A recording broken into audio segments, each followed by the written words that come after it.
इस वीडियो में हम 3 न्यूज एक साथ कवर करेंगे, यानी कि ये 3 in 1 न्यूज होगी, जिसमें हम देश और दुनिया से संबंधित 3 न्यूज को कवर करेंगे, जो कि 3 देशों से संबंधित है, जो कि हैं कनाडा, पाकिस्तान और नाइजर। और ये तीनों न्यूज भारत से लिंक्ड हैं। सबसे पहली अपडेट आ रही है कनाडा से। दरअसल कनाडा से खबर निकल कर आ रही है कि कनाडा के सूरे टाउन में, जो कि कनाडा के अंदर ब्रिटिश कोलंबिया में पड़ता है, वहां पर एक हिंदू धर्म का बहुत ही प्रोमिनेंट टेंपल था, जिसको आज सुबह वैंडलाइज कर दिया गया है। यानी वहां पर कुछ तोड़फोड़ की गई है और उसको नुकसान पहुंचाने की कोशिश की गई है। इसके साथ ही जो ये मंदिर था, इसके ऊपर एंटी इंडिया और प्रो खालिस्तानी पोस्टर्स भी वहां पर चिपकाए गए थे। और ये पोस्टर्स मंदिर का जो फ्रंट गेट था और जो मंदिर की पिछले वाली दीवार थी, उनके ऊपर चिपकाए गए थे। खबर निकल कर आ रही है कि ये जो एंटी इंडिया यानी कि भारत विरोधी पोस्टर्स इस मंदिर के फ्रंट गेट के ऊपर चिपकाए गए थे, वो एक वांटेड पोस्टर था, जिसमें ओटावा में जो भारत के हाई कमिश्नर हैं और जो टोरंटो के अंदर वहां पर हमारे कॉन्सुलेट के अंदर भारतीय कॉन्सल जनरल्स हैं, उनकी फोटो और तस्वीर और उनके नाम वहां पर पेस्ट किए गए थे।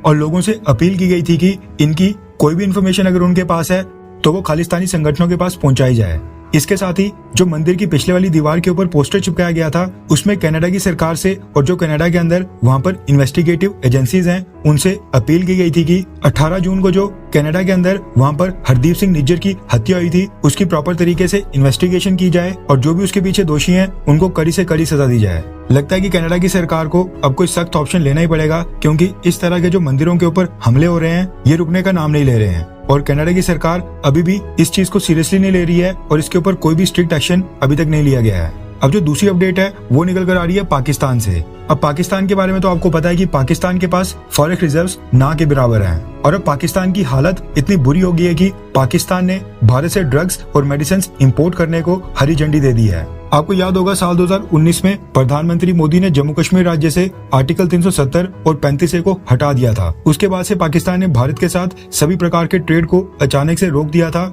और ये कहा था कि भारत जब तक आर्टिकल 370 और 35A को दोबारा से लागू नहीं करता, तब तक पाकिस्तान भारत के साथ ट्रेड को वापस शुरू नहीं करेगा। लेकिन अब खबर निकल कर आ रही है कि पाकिस्तान के अंदर जो ड्रग्स रेगुलेटरी अथॉरिटी है, उसने पाकिस्तान के हॉस्पिटल्स और पाकिस्तान के जो कॉमन सिटीजन हैं, यानी कि जो आम लोग हैं, उनको भारत से मेडिसिन, एंटी कैंसर ड्रग्स और वैक्सीन इंपोर्ट करने को लेकर हरी झंडी दे दी है। रिपोर्ट के मुताबिक पाकिस्तान की हेल्थ मिनिस्ट्री ने साफ किया है कि पाकिस्तान के जो हॉस्पिटल्स हैं या फिर पाकिस्तान के जितने भी क्लिनिक्स और वहाँ के आम सिटीजन्स हैं, वो पाकिस्तान की हेल्थ मिनिस्ट्री या फिर हेल्थ डिपार्टमेंट से एक NOC यानी नो ऑब्जेक्शन सर्टिफिकेट लेकर भारत से कोई भी दवाई इंपोर्ट कर सकते हैं। अब ये चीज तो हम सबको पता है कि जो भारत के फार्मा प्रोडक्ट्स हैं और जो भी मेडिसिन और वैक्सीन भारत के अंदर प्रोड्यूस होती हैं, वो वेस्टर्न देशों के मुकाबले 30 से 40% सस्ती होती हैं। और पाकिस्तान की सरकार ये बिल्कुल भी अफोर्ड नहीं कर सकती है कि इस समय एक डॉलर देश से बाहर जाए। अब पाकिस्तान की सरकार दवाइयों के ऊपर तो रोक लगा नहीं सकती है, क्योंकि at the end of the day Pakistan के जितने भी हॉस्पिटल्स हैं और जो वहाँ पर क्लिनिक्स और आम लोग हैं, उनको दवाइयाँ तो चाहिए होंगी।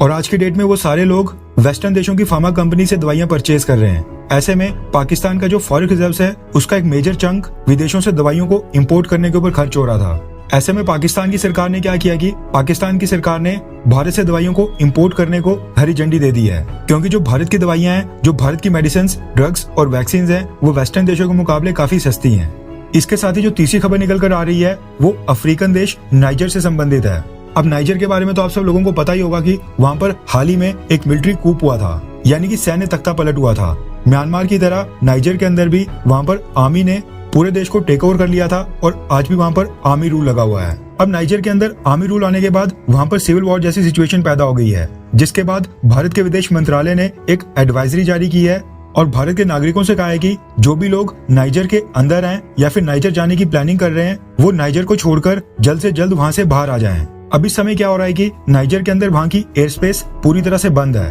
क्योंकि जो नाइजर की मिलिट्री है, उनको डर है कि कोई भी बाहरी देश उनके ऊपर हमला कर सकता है, इसलिए उन्होंने वहाँ पर अपनी एयर स्पेस को पूरी तरह से बंद कर दिया है। इसलिए भारत की सरकार और भारत के विदेश मंत्रालय ने जो एडवाइजरी जारी की है, उसमें उन्होंने साफ तौर पर कहा है कि जो भी लोग नाइजर के अंदर फंसे हुए हैं, वो सारे लोग लैंड बॉर्डर के जरिए नाइजर से बाहर आएं और इस दौरान वो सेफ्टी और सिक्योरिटी की पूरे प्रिकॉशंस लें। और जो लोग नाइजर जाने की प्लानिंग कर रहे हैं, वो लोग इस प्लान को फिलहाल के लिए टाल दें। इसके साथ ही भारत के विदेश मंत्रालय ने यह भी कहा है कि नाइजर में जो भारत की एम्बेसी है, उसके साथ अपने आप को रजिस्टर किया जाए, यानी नाइजर के अंदर जितने भी भारत के लोग वहाँ पर फंसे हैं, वो सब भारत की जो वहाँ पर एम्बेसी है, उसको कॉन्टैक्ट करके उनके साथ रजिस्टर करें, ताकि अगर कोई ऐसी सिचुएशन पैदा होती है कि कल को उनको इवैक्यूएट करना पड़े तो कल को भारतीय सरकार के पास ये पूरा डेटा होगी भारत के कौन कौन से नागरिक नाइजर के अंदर कहाँ रहते हैं और वो नाइजर के अंदर किस लोकेशन के ऊपर हैं। इस समय खबर निकल कर आ रही है कि भारत के करीब 250 लोग यानी 250 भारत के नागरिक नाइजर के अंदर फंसे हुए हैं। इसलिए भारत की सरकार अब नाइजर को लेकर थोड़ा सीरियस हो रही है,